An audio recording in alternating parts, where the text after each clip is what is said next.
Welcome to 7 day miracles channel. ചില രാത്രികളിൽ എല്ലാവരും ഉറങ്ങിക്കഴിയുമ്പോൾ നമ്മൾ മാത്രം ഇങ്ങനെ ഉണർന്നിരിക്കും. പുറത്ത് കാറ്റ് വീശുന്നുണ്ടാകാം, അല്ലെങ്കിൽ മഴ പെയ്യുന്നുണ്ടാകാം. പക്ഷേ നമ്മുടെ ഉള്ളിൽ മാത്രം ഒരു വലിയ നിശബ്ദതയാണ്. ആ നിശബ്ദതയിൽ ആരോ ഒരാൾ പതിയെ നടന്നു വരും. നമ്മുടെ അനുവാദമില്ലാതെ, ഒരു കാരണവുമില്ലാതെ നമ്മുടെ ചിന്തകളിൽ വന്നിരിക്കുന്ന ആ ഒരാൾ. ഒരു പക്ഷേ നിങ്ങൾ ഇന്ന് അവരെ മിസ് ചെയ്യുന്നുണ്ടാകാം, അല്ലെങ്കിൽ അവരോടുള്ള ദേഷ്യം കൊണ്ട് നീറുന്നുണ്ടാകാം. എങ്കിലും അവരെ നിങ്ങളുടെ മനസ്സിൽ നിന്ന് ഇറക്കിവിടാൻ നിങ്ങൾക്ക് കഴിയുന്നില്ല, അല്ലേ? എന്തായിരിക്കും ആ ബന്ധം? പ്രപഞ്ചം നിങ്ങളോട് എന്താണ് പറയാൻ ശ്രമിക്കുന്നത്? നമുക്കിന്ന് അവരെക്കുറിച്ച് സംസാരിക്കാം. ആ ഓർമ്മകളുടെ ആഴങ്ങളിലേക്ക് നമുക്ക് ഒന്നിച്ചിറങ്ങിച്ചെല്ലാം. നീ കണ്ണുകളടച്ച് ശാന്തമായിരിക്കൂ. എന്തുകൊണ്ടാണ് ഇത് സംഭവിക്കുന്നത് എന്നതിന് സയൻസിൽ കൃത്യമായ മറുപടിയുണ്ട്. നമ്മുടെ തലച്ചോറിലെ ഹിപ്പോ ക്യാമ്പസ് എന്ന ഭാഗമാണ് ഓർമ്മകളുടെ സൂക്ഷിപ്പുകാരൻ. നമ്മുടെ ഗന്ധം തിരിച്ചറിയുന്ന നാഡികൾ വൈകാരിക കേന്ദ്രമായ അമിഗ്ഡാലയോട് വളരെ അടുത്താണ്. നിങ്ങൾ പോലും അറിയാതെ എവിടെയോ ഒരു മണം ശ്വസിക്കുമ്പോൾ തലച്ചോറ് ആ വ്യക്തിയുമായുള്ള ഓർമ്മകളെ ഉണർത്തും. നിങ്ങൾ ഒരാളെക്കുറിച്ച് എത്രയധികം ചിന്തിക്കുന്നുവോ അത്രത്തോളം ആ ചിന്തകളിലേക്കുള്ള വഴികൾ നമ്മുടെ ബ്രെയിനിൽ ബലപ്പെടും. ഒരു കാട്ടിലൂടെ പലതവണ നടക്കുമ്പോൾ അവിടെ ഒരു വഴി തെളിയുന്നത് പോലെ ആ വ്യക്തിയിലേക്കുള്ള ചിന്തകൾ നിങ്ങളുടെ ബ്രെയിനിൽ സ്ഥിരമായി മാറും. അതുകൊണ്ട് അവരെ ഓർക്കുന്നത് നിങ്ങളുടെ തെറ്റല്ല, അത് നമ്മുടെ ബ്രെയിനിന്റെ ഒരു സ്വാഭാവികമായ പ്രക്രിയ മാത്രമാണ്. എന്തുകൊണ്ടാണ് ചിലർ മാത്രം മനസ്സിൽ നിൽക്കുന്നത്? നിങ്ങൾക്കറിയാലോ, പൂർത്തിയായ ജോലികളേക്കാൾ പാതി വഴിയിൽ മുടങ്ങിപ്പോയ കാര്യങ്ങളാണ് നമ്മുടെ മനസ്സ് എപ്പോഴും ഓർത്തു വയ്ക്കുന്നത്. ആ വ്യക്തിയോട് പറയാൻ ബാക്കി വെച്ച ഒരു വാക്ക്, അല്ലെങ്കിൽ ചോദിക്കാൻ കഴിയാതെ പോയ ഒരു ചോദ്യം, ഇത് നിങ്ങളുടെ മനസ്സിനെ ആ വ്യക്തിയിൽ തളച്ചിടുന്നു. ഒരു സിനിമ ക്ലൈമാക്സ് ഇല്ലാതെ അവസാനിച്ചാൽ നമ്മളത് എത്ര കാലം ഓർക്കും? അതുപോലെ തന്നെയാണ് ചില ബന്ധങ്ങളും. ആ ക്ലോഷർ ലഭിക്കാത്തത് കൊണ്ടാണ് അവർ നിങ്ങളുടെ ചിന്തകളെ റീവൈൻഡ് ആയിക്കൊണ്ടിരിക്കുന്നത്. നിങ്ങൾ സ്നേഹിക്കുന്നത് ആ വ്യക്തിയെ മാത്രമല്ല, ആ കഥ പൂർത്തിയാക്കാൻ കഴിയാത്ത നിങ്ങളുടെ ആഗ്രഹത്തെ കൂടിയാണ്. നിങ്ങൾ അവരെ ഓർക്കുമ്പോൾ അവർ നിങ്ങളെ ഓർക്കുന്നുണ്ടാവുമോ? മനുഷ്യർ പരസ്പരം വികാരങ്ങൾ കൈമാറാൻ കഴിവുള്ളവരാണ്. നമ്മുടെ ചിന്തകൾക്ക് ഒരു ഇലക്ട്രോ മാഗ്നറ്റിക് പവറുണ്ട്. ക്വാണ്ടം ഫിസിക്സിലെ ക്വാണ്ടം എൻറ്റാങ്കിൾമെന്റ് എന്ന തത്വം അനുസരിച്ച് ഒരിക്കൽ പരസ്പരം ബന്ധപ്പെട്ട രണ്ട് കണികകൾ എത്ര അകലെയാണെങ്കിലും പരസ്പരം സ്വാധീനിക്കും. മനുഷ്യബന്ധങ്ങൾ അതുപോലെ തന്നെയാ. കിലോമീറ്ററുകൾക്കപ്പുറം ഇരുന്ന് ഒരാൾ നിങ്ങളെക്കുറിച്ച് ആഴത്തിൽ ചിന്തിക്കുമ്പോൾ നമ്മുടെ ബോധ മനസ്സ് അത് തിരിച്ചറിയും. അതൊരു മെസ്സേജായോ, സ്വപ്നമായോ, അല്ലെങ്കിൽ പെട്ടെന്നുള്ള ഒരു ഓർമ്മയായോ നമ്മുടെ മുന്നിലെത്തും. ലോകം എത്ര വലുതാണെങ്കിലും വികാരങ്ങൾക്ക് അത് വളരെ ചെറുതാ. നമ്മുടെ ബ്രെയിനിൽ മിറർ ന്യൂറോൺസ് എന്നൊരു വിഭാഗമുണ്ട്. മറ്റൊരാളുടെ വേദനയോ സന്തോഷമോ നമ്മുടേത് കൂടിയായി തോന്നിപ്പിക്കാൻ ഇവയ്ക്ക് കഴിയും.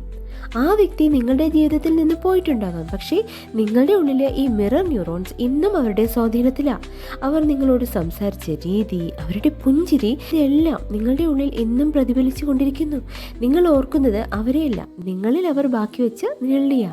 നമ്മളും കണ്ടീഷൻ ചെയ്യപ്പെട്ടിരിക്കുന്നു. ഒരു പ്രത്യേക കോഫി ഷോപ്പ്, അല്ലെങ്കിൽ ഒരു പ്രത്യേക പാട്ട്, ആ പാട്ട് കേൾക്കുമ്പോൾ മാത്രം അവർ ഓർമ്മ വരുന്നത് എന്തുകൊണ്ടാ? കാരണം നമ്മുടെ ബ്രെയിൻ ആ പാട്ടിനെ ആ വ്യക്തിയുമായി ആങ്കർ ചെയ്തിരിക്കുക. ഈ ബന്ധം മുറിച്ചു മാറ്റാൻ ആ പാട്ട് കേൾക്കുമ്പോൾ പുതിയൊരു ഓർമ്മ ഉണ്ടാക്കിയെടുക്കുകയേ വഴിയുള്ളൂ. നമ്മുടെ ചിന്തകളെ റീപ്രോഗ്രാം ചെയ്യാൻ നമുക്ക് കഴിയും. സ്നേഹം ഒരു ലഹരിയാ. നിങ്ങൾ ഒരാളെ ഓർക്കുമ്പോൾ നമ്മുടെ ബ്രെയിനിൽ ഡോപ്പമൈൻ ഉൽപ്പാദിപ്പിക്കപ്പെടും. ആ ഓർമ്മ വേദന നൽകുന്നതാണെങ്കിലും നമ്മുടെ ബ്രെയിനിന് അതൊരു സുഖമാ. ഒരു ഡ്രഗ് അഡിക്ഷൻ പോലെയാ പലപ്പോഴും ഈ ഓർമ്മകളും. ആ വ്യക്തിയെ ഓർക്കുന്നത് നിർത്തുമ്പോൾ നമുക്ക് വിഡ്രോവൽ സിംറ്റംസ് ഉണ്ടാകാം. അതുകൊണ്ടാണ് വീണ്ടും വീണ്ടും നമ്മൾ അവരുടെ സോഷ്യൽ മീഡിയ പ്രൊഫൈൽസ് നോക്കുന്നതും പഴയ മെസ്സേജുകൾ വായിക്കുന്നതും ഒക്കെ. നമുക്ക് മാറ്റം കൊണ്ടുവരാം. നമ്മുടെ തലച്ചോറിന് പുതിയ വഴികൾ വെട്ടിത്തെളിക്കാൻ കഴിയും. ആ ഓർമ്മകൾ വരുമ്പോൾ അവയെ എതിർക്കണ്ട, പകരം ആ എനർജി മാറ്റുക. എഴുതുക, ഓടുക, അല്ലെങ്കിൽ പുതിയൊരു കാര്യം പഠിക്കുക. നിങ്ങൾ പുതിയ കാര്യങ്ങൾ ശ്രദ്ധ കേന്ദ്രീകരിക്കുമ്പോൾ പഴയ ന്യൂറൽ പാർട്സ് പതുക്കെ ക്ഷയിച്ചു തുടങ്ങും. നിങ്ങൾ അവരെ മറക്കുകയല്ല ചെയ്യുന്നത്, പകരം അവർക്ക് നൽകിയിരുന്ന പ്രാധാന്യം കുറയ്ക്കുക. ഒരാൾ നിങ്ങളെ വിട്ടു പോകുമ്പോൾ അനുഭവപ്പെടുന്ന മാനസിക വേദന ശാരീരിക വേദനയ്ക്ക് തുല്യമാണെന്ന് സയൻസ് പറയുന്നത്. മുറിവേറ്റ ഒരു ശരീരഭാഗത്തെ നമ്മുടെ ബ്രെയിൻ എപ്പോഴും ശ്രദ്ധിക്കുന്നത് പോലെ മുറിവേറ്റ നിങ്ങളുടെ മനസ്സ് ആ വ്യക്തിയെ എപ്പോഴും ഓർത്തുകൊണ്ടിരിക്കും. ഇത് നിങ്ങളുടെ മനസ്സിന്റെ ഒരു ഹീലിംഗ് പ്രക്രിയയാണ്. നമ്മൾ സ്നേഹിക്കുന്നവർ നമ്മുടെ വ്യക്തിത്വത്തിന്റെ ഭാഗമാകും. അവർ പോകുമ്പോൾ നമ്മുടെ ഉള്ളിലെ ഒരു ഭാഗം കൂടി നഷ്ടപ്പെട്ടതായി തോന്നും.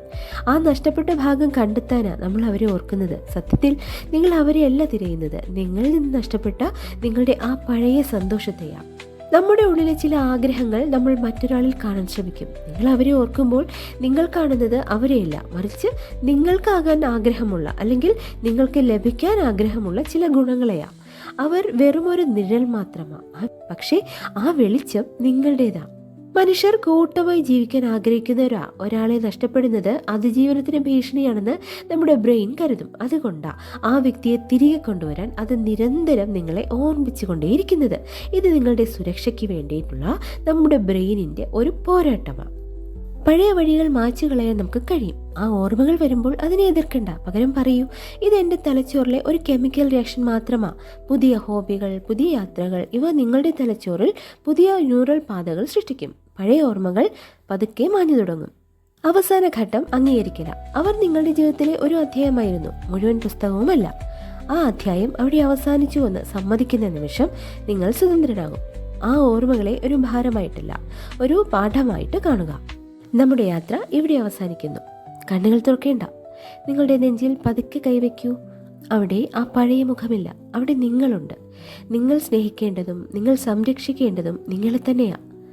ആ വ്യക്തിയെ ഓർക്കുന്നത് സ്നേഹം കൊണ്ടാ, അത് തെറ്റല്ല. പക്ഷേ നിങ്ങളുടെ ജീവിതം മറ്റൊരാളുടെ ഓർമ്മകളിൽ തടവിലാകാനുള്ളതല്ല. ഇന്ന് രാത്രി നിങ്ങൾ സമാധാനത്തോടെ ഉറങ്ങും. ആ ഓർമ്മകളുടെ ഭാരം നിങ്ങൾ ഇവിടെ ഇറക്കി വയ്ക്കുന്നു. പ്രകാശമുള്ള ഒരു പുതിയ പ്രഭാതത്തിലേക്ക് നിങ്ങൾ ഉണരും. നെക്സ്റ്റ് വീഡിയോയിൽ വീണ്ടും കാണാം. അതുവരെ be happy, be positive and accept the miracles right now.